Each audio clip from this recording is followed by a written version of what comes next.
faire attention aux extrêmes. Hein? Je pense que l'extrême de tout prendre de ton entreprise opérante au dollar près, de la réinvestir dans des placements, dans de l'immobilier, je pense que c'est très dangereux parce qu'une entreprise a besoin de respirer. Hein? Une entreprise a besoin d'oxygène et cet oxygène-là, c'est du capital, c'est du temps, c'est de l'amour, c'est des ressources. Maintenant, je vous invite également à faire attention à l'extrême de tout jouer sur votre entreprise, de ne pas penser à sécuriser d'autres projets, que ce soit de l'immobilier, des placements boursiers ou autres.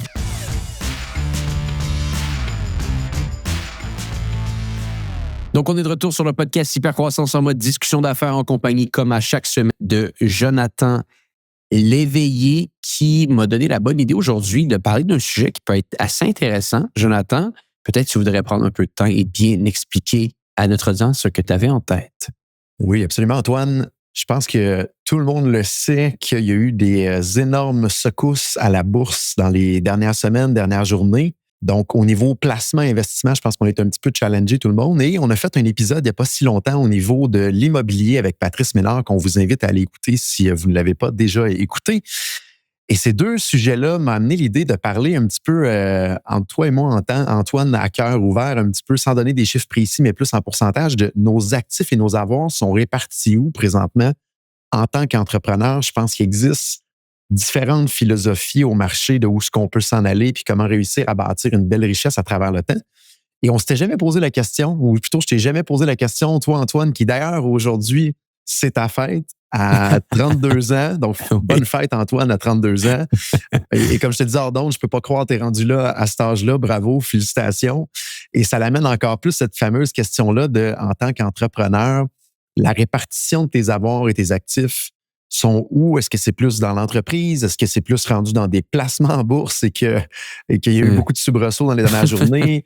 Est-ce que c'est dans l'immobilier? Je serais curieux de savoir un petit peu ta vision là-dessus. Où est-ce que tu en étais il y a quelques années? Aujourd'hui, la journée de ta fête, t'en es où et où est-ce que tu veux t'en aller en avant? Et d'avoir une discussion, un échange là-dessus que je pourrais peut-être partager aussi, moi, si je recule quelques années en arrière, aujourd'hui et en avant de nous.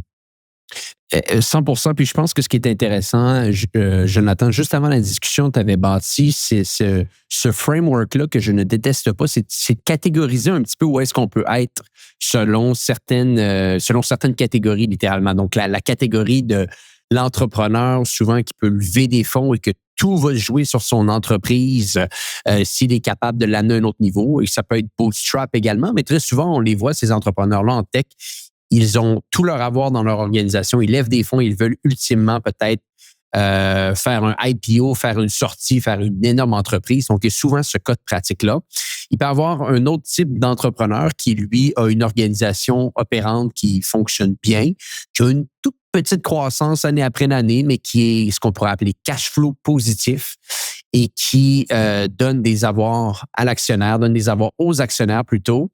Et par la suite, cet actionnaire-là peut investir sur le marché boursier, en immobilier, dans d'autres types d'investissements.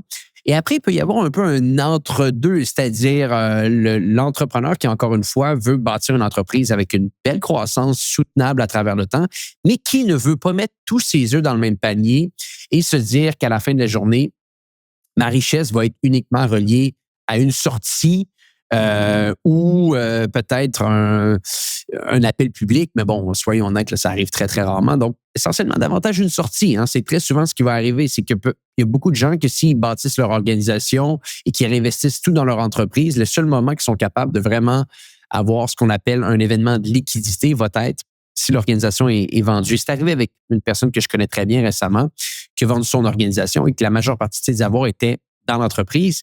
Et malheureusement, tu sais ce qui s'est passé, Jonathan? L'entreprise a été vendue pour la plus grande valorisation. Donc, tu mets 5, 10, 15 ans de ta vie pour bâtir une entreprise que là, tu l'as fait grandir énormément, mais là, finalement, tu te rends compte comme 99,9% des entreprises que celles-ci sont vendues avec un multiple de BAYO, plutôt un multiple d'EBITDA. Et là, tu n'avais pas assez pensé à ton EBITDA à travers le temps. Et comme de fait, quand tu arrives pour vendre l'organisation, c'est beaucoup plus bas que ce que tu pensais. Et ça, tu vois, ce sont des réflexions que j'ai eues à travers le temps et qui, en toute transparence, m'ont apeuré un peu en tant qu'entrepreneur de me dire, est-ce que moi, je veux travailler, ça fait 13 ans maintenant que je dirige JCF, ça fait 20 ans que tu diriges OpenMind, est-ce que je veux passer autant de temps de ma vie à diriger l'organisation et uniquement peut-être toucher des avoirs, toucher une réussite quand celle-ci hypothétiquement serait vendue. Donc ça veut dire que ça t'oblige dans ton parcours à vendre ton entreprise également. Hein? Soyons honnêtes, c'est important de se rappeler aussi de ça. Et moi, j'ai dit non. Ça, c'était pas nécessairement quelque chose qui m'intéressait, surtout dans la catégorie dans laquelle que j'opérais, qui est, comme la tienne, du service. Bon, il y a d'autres lignes maintenant qui gravitent autour de J7, mais majoritairement, ce qu'on fait, c'est du service. Donc ça m'intéressait un petit peu moins. Donc ça, c'était, on pourrait dire vraiment la catégorie numéro 1 là, de l'entrepreneur qui remet tout dans son entreprise et qui, à un certain moment donné, espère une revente d'entreprise.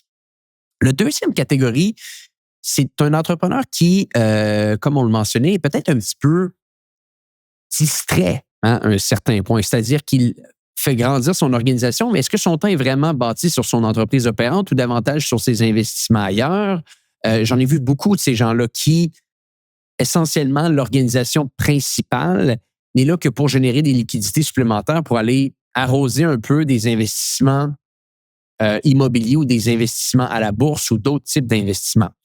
Ça peut être bien, je crois, si tu as une équipe en place qui gère l'entreprise et si tu es également excessivement intentionnel sur l'objectif de l'entreprise. Hein, tu peux difficilement venir parler à ton staff avec une grande vision, des grandes ambitions, tout ça, si au final, l'entreprise n'est là que pour te générer des liquidités pour d'autres projets que tu pourrais avoir. Donc ça, c'est quoi? Ça me parlait un petit peu moins. Et je pense que je me situe beaucoup plus dans la dernière catégorie, celle de l'entrepreneur qui veut davantage croître son entreprise, donc qui réinvestit beaucoup dans son entreprise, mais qui ne veut pas être pris de court en fin de parcours en se disant « je n'ai pas eu d'événement de liquidité ici », ou du moins la vente que j'ai faite de mon entreprise ne s'est pas fait au bon moment, donc je me retrouve mal pris. Donc ça m'intéresse un peu moins. Donc je suis dans une optique à chaque année où est-ce que je retire des dividendes, des liquidités de mes entreprises pour par la suite, et présentement, c'est même une discussion qu'on a eue avec Patrice Ménard, ces investissements-là sont mis dans 3 catégories. La première catégorie, c'est une catégorie que moi j'appelle sécuritaire. 99% des gens pourraient dire que c'est pas sécuritaire. J'appelle ça le marché boursier. Donc ça, c'est ma catégorie sécuritaire. Ma deuxième catégorie, un peu moins sécuritaire, c'est des investissements sur des nouvelles entreprises. J'en ai parlé sur le podcast. On a lancé un logiciel qui s'appelle Data Blaster. J'ai réinvesti beaucoup d'argent dans ce projet-là. Et ma troisième investissement, que ça, ce n'est qu'une perte d'argent constante qui, je l'espère, un jour pourra payer, mais qu'au moment où on se parle, c'est ce que j'appelle un hobby très dispendieux. C'est dans mon fameux projet Histoire de foot qui me coûte beaucoup d'argent à faire fonctionner en me déplaçant en avion, en allant rencontrer les joueurs, en faisant venir les joueurs à Barcelone, en leur payant les hôtels, en faisant les studios, en ayant l'équipe de production. C'est beaucoup d'argent aussi. Donc ça, c'est un investissement très non sécuritaire, on peut le dire ainsi, mais que j'espère d'ici 5 ans, quand j'aurai tout perdu mes avoirs, il va finalement commencer à fonctionner.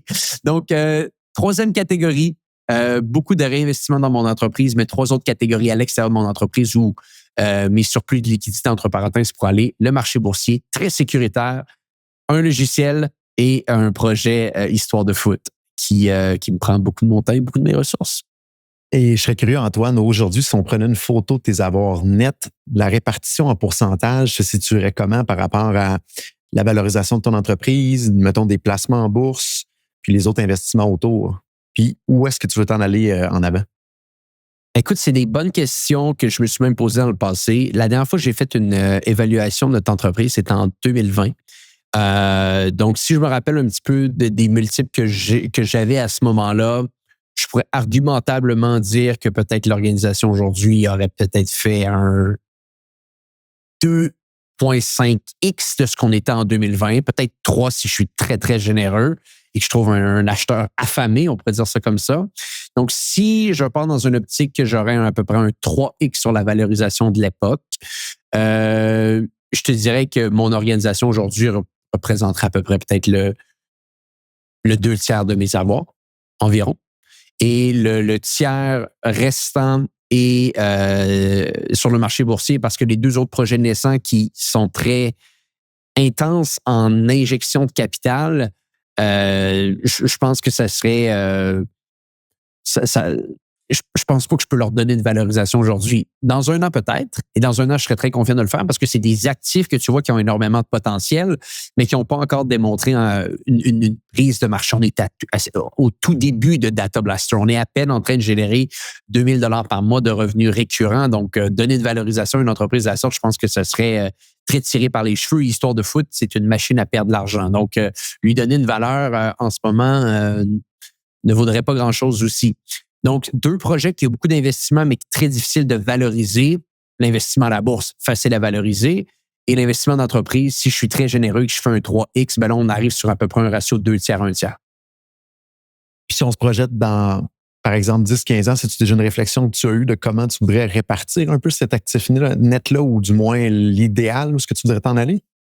Oui, ben, je crois, et j'en ai parlé plusieurs fois sur le podcast, que je me vois diriger J7 pendant encore très longtemps. Il y a beaucoup de projets qui m'animent beaucoup. Donc, tant aussi longtemps que je suis capable de me projeter sur un 5 à 10 ans avec J7, année après année, il risque d'avoir beaucoup de réinjections dans J7 pour faire grossir l'entreprise. Je ne suis pas dans un contexte de ma carrière où est-ce que je veux tout miser sur l'optimisation de l'EBITDA, pour dire ainsi.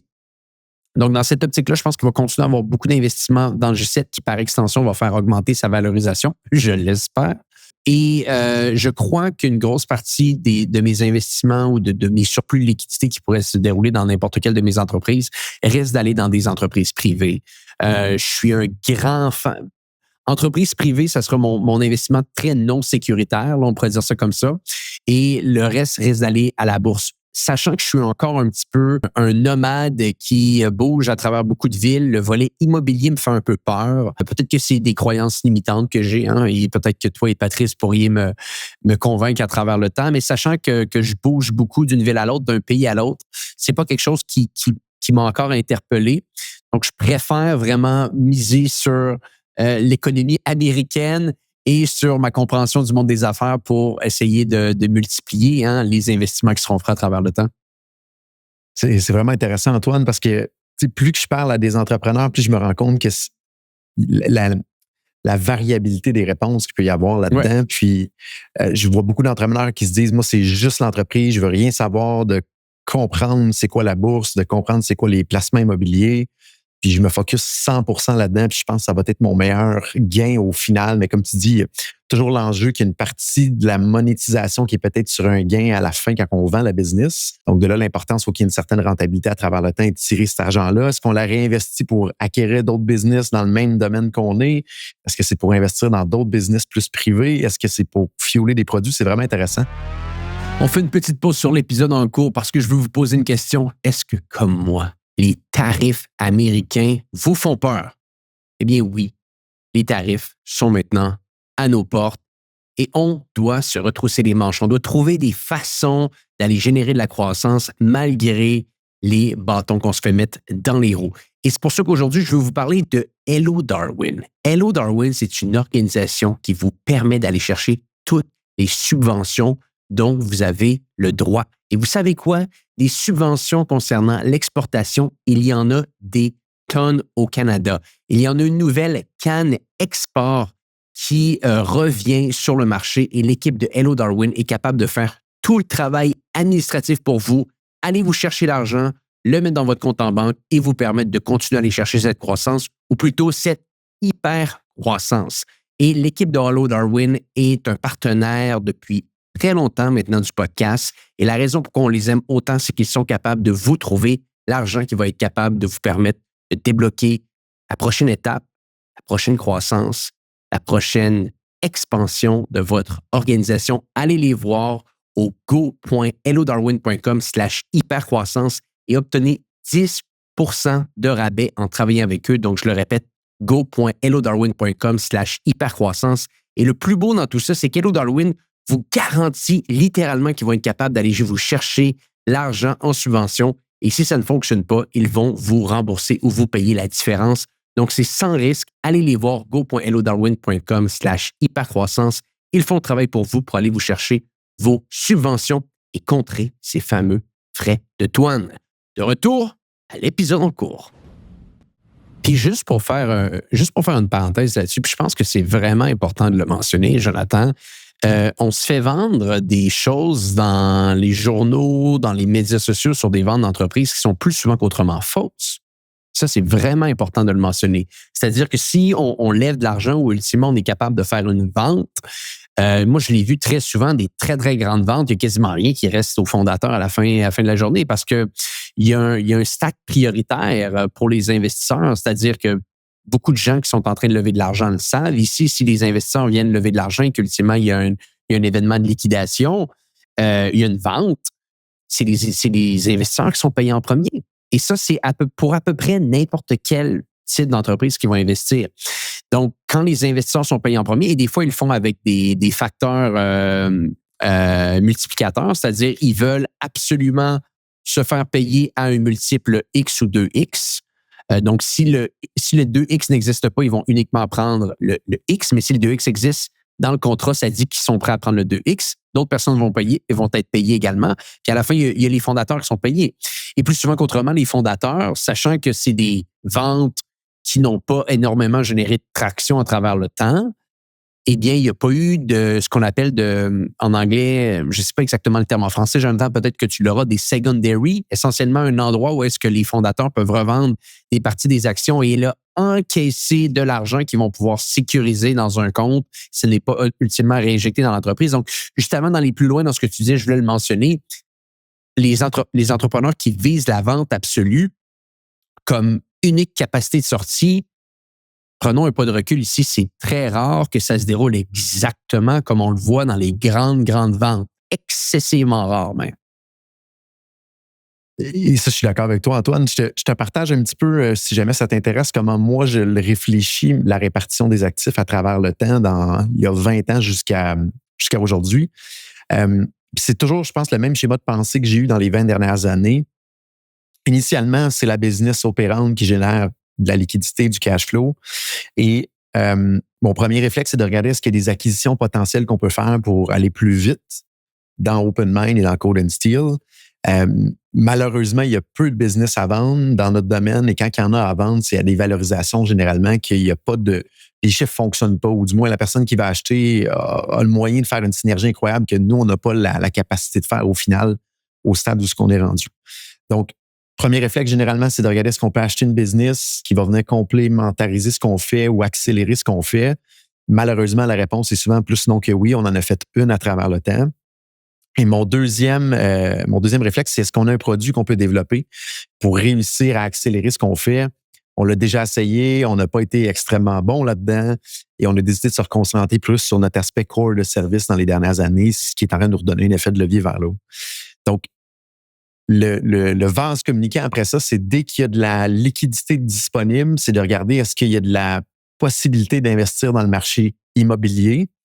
Et pourquoi dans le marché immobilier? Pour moi, personnellement, puis ça ne veut pas dire que c'est bon pour tout le monde, ma perception de avant pandémie, il y avait moyen d'aller chercher des rendements entre 15 à 30, 35 % avec l'immobilier quand c'était bien fait, quand c'était bien managé par après. Plus difficile aujourd'hui, je vous invite à écouter l'épisode avec Patrice Ménard. On en parlait justement de ça. La game a beaucoup, beaucoup changé. Et là, ce qui est arrivé de mon côté à travers le temps, c'est que la vélocité de l'entreprise s'est accélérée. Donc, la partie profitabilité cash flow s'est accélérée à une vitesse où ce qu'on ne trouvait pas des opportunités immobilières à une vitesse assez rapide, qui fait que le coussin suivant, ou plutôt le saut suivant, le bucket suivant, est de tomber sur le marché à ce moment-là de placement. Donc, en bourse directement. Donc, avant, je dirais 2018-2019, j'avais pratiquement 0 placement en bourse. Tout ce qui était possible d'amener dans l'immobilier allait dans l'immobilier, si ce n'était pas utilisable dans la business elle-même. Et là, à travers le temps, il y a de la disponibilité qui s'est accumulée, qui était placée en bourse. Fait que si je regarde aujourd'hui, puis je regarde avant pandémie, c'était la valorisation à peu près 50 % la business elle-même, 50 % l'immobilier. Aujourd'hui, c'est à peu près un tiers entre la valorisation de la business, les placements à ce moment-là en bourse, puis la partie immobilière au final. Puis pourquoi moi, j'essaie de pousser quand même sur la partie immobilière, c'est que je me dis une business de service, personnellement, ça peut tomber du jour au lendemain. Et de la brique, ça peut tomber, mais c'est un peu plus difficile. La bourse, ça peut tomber, mais ça se relève sur une échelle de temps moyen et long à ce moment-là. Ouais. Historiquement parlant, puis là, c'est un peu plus de challengement aujourd'hui, mais l'immobilier avait tendance à être un peu plus rentable que la bourse, plus d'énergie à y mettre maintenant aujourd'hui parce que ça s'apparente plus à une business opérante. Mais c'est un petit peu là où je me situe de mon côté pour avancer et essayer de sécuriser chacun de ces buckets-là. Fait un tiers la business, un tiers en placement, puis un tiers placement en bourse, puis un tiers sur le marché immobilier à l'heure actuelle. Fait que c'est un petit peu la manière que je le répartis à l'heure actuelle. Et ce qui est intéressant derrière tout ça, c'est que ce qu'on dit souvent à notre staff, c'est l'immobilier nous sert d'effet de levier quand on va vouloir faire des grandes acquisitions pour la business open mind. Donc, si on voit une possibilité sur le marché d'acquisition et qu'on veut vraiment aller rapidement au marché acquérir cette business-là, bien, l'immobilier vient nous donner une fondation qui est très, très, très, très solide sur laquelle on peut s'appuyer pour venir faire des acquisitions. Donc, ça a toujours été notre philosophie. Malheureusement, ces belles possibilités d'acquisition-là ne passent pas souvent et ils sont difficiles et à trouver et à concrétiser. Mais voilà, si vous connaissez des belles business en tech à acheter, n'hésitez pas, faites-nous signe. Ben écoute, j'aurais tendance à dire que on a une vision qui est quand même très, très similaire ici par rapport à tout ça. Et je pense que ça revient un peu au point que j'ai dit plus tôt, c'est qu'il faut faire attention à l'entrepreneur distrait. Parce que l'entrepreneur distrait, ça peut exactement faire casser un peu votre écosystème que vous êtes en train de construire. L'entrepreneur distrait, si il commence à regarder un petit peu le tout en se disant, bon, le marché, ça fait plus de rendement, l'immobilier fait plus de rendement, je peux mettre plus mes efforts là-dessus. Oui, tu peux mettre plus tes efforts là-dessus, mais aux dernières nouvelles, tu as uniquement été capable de faire fonctionner ces deux mécanismes-là grâce à une entreprise avec laquelle tu étais concentré et que tu avais du focus dessus. Donc, si tu arrêtes de mettre du focus, bon, on le sait très bien, l'entreprise ne va pas mourir du jour au lendemain, mais elle peut vivre une mort lente et ultimement impacter l'entièreté de ton écosystème. Et c'est pour ça que je crois que si tu deviens un petit peu davantage ce joueur-là, parce que j'en connais beaucoup des amis qui avaient une entreprise similaire à la mienne et qui ont commencé à mettre beaucoup plus de temps sur le reste, il faut que, comme on avait parlé dernièrement dans un podcast, soit que tu as quelqu'un qui a le couteau entre les dents et qui veut continuer à la faire avancer ou tu la vends. Parce que si tu es distrait et qu'il n'y a personne qui est en charge de cette entreprise-là, elle risque de tomber à travers le temps. C'est purement mathématique ici, ce qui se déroule à chaque fois. Un autre point que j'aimerais rajouter, je pense que c'est très important de considérer un peu le facteur plaisir dans tout ça. Tu vois, j'avais une belle discussion avec un autre ami à moi, littéralement la semaine dernière.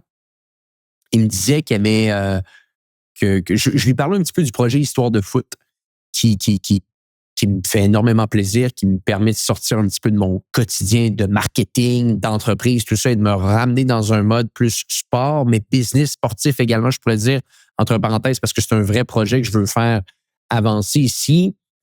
Et le retour que ça a sur moi est assez exceptionnel dans l'optique où est-ce que de sortir un petit peu 5 à 10 % de mon temps de ce que je fais pour aller le consacrer là-dessus, me donne une énergie après de fou pour me retourner dans mes projets parce que je veux faire en sorte que l'histoire de foot puisse continuer à vivre et avancer. Pour que ça se déroule, je dois être excessivement performant dans mon travail principal, si on peut le dire ainsi.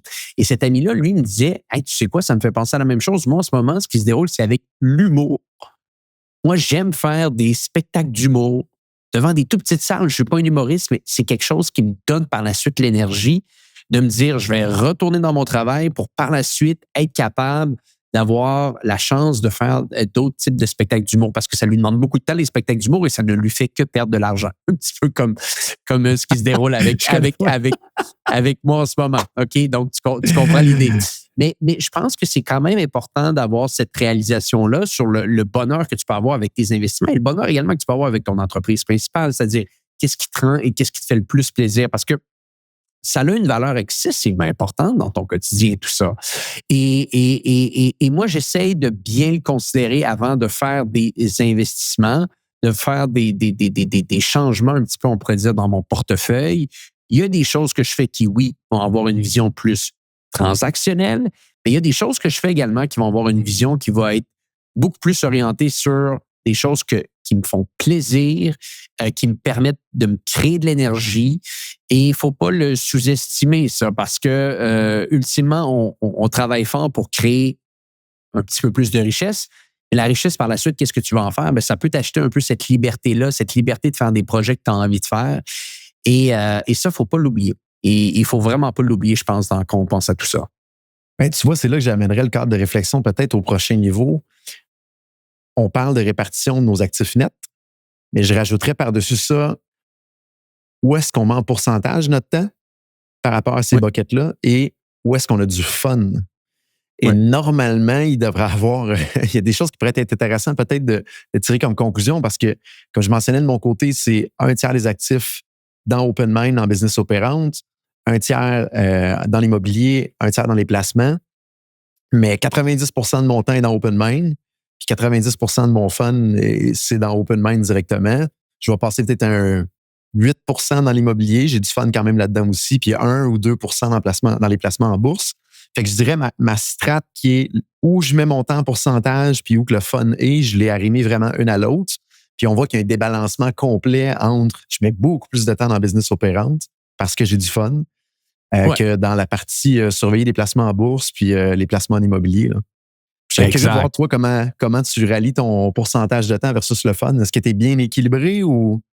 Ben, moi, tout ce qui est placement boursier, ça doit me prendre à peu près 10 minutes par année quand je lis certaines lettres qu'ils vont m'envoyer. Je regarde absolument jamais mes placements. Je sais toujours à peu près où est-ce que je suis parce que je suis la bourse à tous les jours.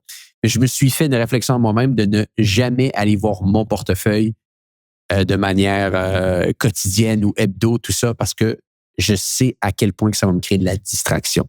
Et je me connais personnellement que si je le fais, je vais commencer à vouloir gérer mon argent seul. Ça va me sortir de mon focus. Et si ça me sort de mon focus, par la suite, il y a le cercle vicieux qui embarque. Donc, je travaille avec un partenaire externe. Je travaille avec plusieurs partenaires externes d'ailleurs là-dessus.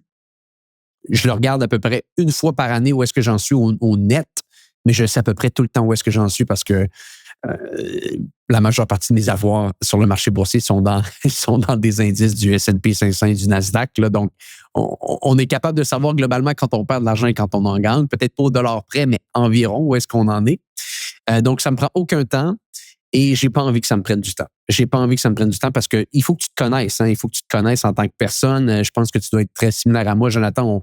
On pense des fois en tant qu'entrepreneur qu'on est capable de tout comprendre puis tout mieux faire que tout le monde, ce qui des fois peut être vrai, et ça se fait un coût. Et ce coût-là, moi, je n'étais pas prêt à le payer. Et le coût ici, je parle vraiment de l'allocation de temps, l'allocation dans ton cerveau aussi, l'allocation de stress qui va être mis autour de ça. Et ça, je n'étais pas prêt à payer ce prix-là. Donc, aucun temps qui est mis sur tout ce qui est, j'aurais tendance à dire, investissement passif. Tout mon temps de semaine est mis sur J7 et le logiciel Data Blaster à un ratio d'à peu près 90-95% de temps sur J7 Core de service et 5 à 10 sur le logiciel qu'on est en train de construire qui se nomme Data Blaster. Et mon week-end est mis sur Histoire de foot. Donc, c'est ça. On un est pas peu mal pareil. C'est Ouais. intéressant parce que la business de service principale représente 90%. On a toujours un petit projet de side. Toi, c'est le produit. Moi, c'est l'immobilier à ce moment-là qui s'est accumulé à travers le temps. Tu as un projet de plus qui est Histoire de foot qui te drive à l'heure actuelle. Moi, j'avais les produits qu'on développait comme Berrycast aussi par le passé. Fait qu'on a quand même une répartition, une réflexion qui est pas mal similaire. Là. À part quelques briques peut-être de différence, que peut-être un jour en Europe, tu vas avoir des belles opportunités vu que tu es là-bas sur place directement. Mais à suivre. Là. Peut-être. Puis je pense que le point qui pourrait ressortir un peu de la discussion aujourd'hui, c'est j'invite vraiment les gens à faire attention à cette ben, tu sais, faire attention aux extrêmes. Hein. Je pense que l'extrême de tout prendre de ton entreprise opérante au dollar près et de la réinvestir dans des placements, dans de l'immobilier, je pense que c'est très dangereux parce qu'une entreprise a besoin de respirer. Hein. Une entreprise a besoin d'oxygène et cet oxygène-là, c'est du capital, c'est du temps, c'est de l'amour, c'est des ressources. Ça, je suis excessivement convaincu que c'est là que votre temps doit aller en premier.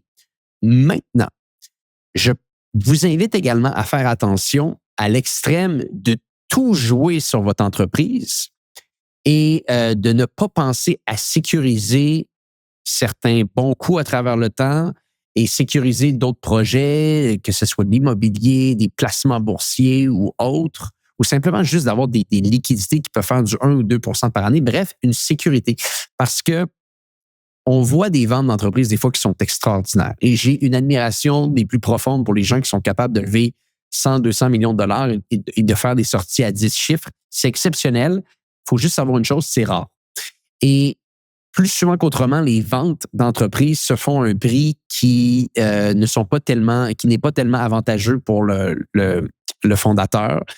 C'est rare qu'il y ait énormément de liquidités qui se génèrent, même pour le propriétaire d'entreprise. Donc, simplement dans un contexte mathématique de probabilité, mettre tous ses œufs dans le même panier pour bâtir une richesse autour d'une vente potentielle, ça me paraît d'un risque incroyable et je trouve ça triste quasiment parce que tu es un entrepreneur, Jonathan, je suis un entrepreneur. Les gens qui écoutent le podcast sont également des bâtisseurs d'entreprises. C'est tellement difficile de bâtir des entreprises que si la seule manière que tu peux gagner un petit peu, c'est après plusieurs années autour d'une vente hypothétique qui n'est pas avantageuse, c'est quand même triste de voir que c'est ça la finalité de la chose quand tu aurais peut-être pu gérer tes billes de manière plus stratégique à travers le temps. Et je le vois de plus en plus. Et je pense que cette approche-là de bien réinvestir dans l'entreprise, mais d'en sécuriser un petit peu à chaque année, selon moi, c'est l'approche la plus intelligente à faire. Ça alimente les deux véhicules importants là, de tes avoirs et c'est à ne pas négliger. Surtout dans un contexte où la grande majorité de nos modèles d'affaires vont évoluer, vont être modifiés ou challenger à une vitesse incroyable avec l'intelligence qui arrive. Si on a tout misé sur la business et qu'on se rend compte qu'en 6 à 12 mois, notre modèle d'affaires est caduque, ça peut être problématique à ce moment-là. Fait que c'est d'aller chercher un certain focus, mais un petit équilibre à côté de diversification. Je pense que c'est un sage conseil à regarder, mais chaque situation est différente. Prenez pas nos situations pour du cash, comme on dit, puis de répliquer, mais c'est simplement pour ouvrir une réflexion avec vous. Puis je pense que c'est intéressant de comparer vos actifs nets versus le temps que vous mettez versus le plaisir que vous avez derrière tout ça. Simple réflexion, je pense, qui est pertinente à avoir avec vous-même ou même avec vos partenaires ou d'autres gens en affaires dans votre entourage. Et on le rappelle, nous ne sommes pas des conseillers financiers. Donc, prenez nos observations comme simplement une réflexion plutôt qu'un conseil. Je pense que ça peut être une bonne manière de faire les choses. Jonathan, qu'est-ce qui se passe pour la suite avec le podcast? Là, on va amener des nouveaux intervenants peut-être? C'est ce qu'on veut faire? On a une réflexion d'aller chercher peut-être des spécialistes qui pourraient venir parler de certains sujets avec une certaine récurrence. Donc, on a énoncé quelques possibilités sur la table. On va approcher des gens, on va faire des petits tests à ce moment-là. Antoine, si tu es bien d'accord avec ça, on regardera comment vous aimez ça, cette nouvelle formule-là. Je pense que toi aussi, Antoine, tu as des choses que tu veux faire bouger, que tu as réfléchi et que tu peux probablement parler déjà aujourd'hui ou on garde ça secret encore pour un petit bout? Ben, écoutez, on va le mentionner très simplement. Je pense qu'on s'enligne beaucoup plus pour faire des podcasts un peu plus courts dans les prochaines semaines, mais plus fréquents. Donc, peut-être qu'on va passer des fois à 2, 3 par semaine. J'ai beaucoup d'intervenants qui vont venir sur le podcast. Jonathan a la gentillesse de continuer à faire les podcasts avec moi. On a d'autres intervenants qui vont venir nous parler de sujets spécifiques du monde des affaires. C'est les formats qui, pour le moment, on apprécie le plus. On va peut-être retourner ultimement à des tests sur des panels. On risque de le faire de temps en temps, mais pour le moment, à court terme, c'est des discussions sur des sujets spécifiques du monde des affaires de l'actualité qui s'en viennent. Je tiens également à le mentionner, ça risque d'être difficile finalement pour un événement en 2025 ou du moins pour le mois de mai comme je l'avais prévu. Il y a des possibilités, mais les dates ne fonctionnent pas exactement comme prévu. Donc, dites-vous une chose, ça serait peut-être pour une prochaine fois ou plus tard dans l'année s'il y a un événement. Je voulais simplement le mentionner parce qu'on avait ouvert l'idée de peut-être en faire un la dernière fois et c'est peut-être un peu plus compliqué que prévu. Mais bon, ce ne sera que partie remise. Donc, c'est complet, Antoine, pour cette semaine? C'est complet. Jonathan, je te remercie pour les gens qui nous écoutent. On se dit à bientôt pour un prochain épisode du podcast Hypercroissance.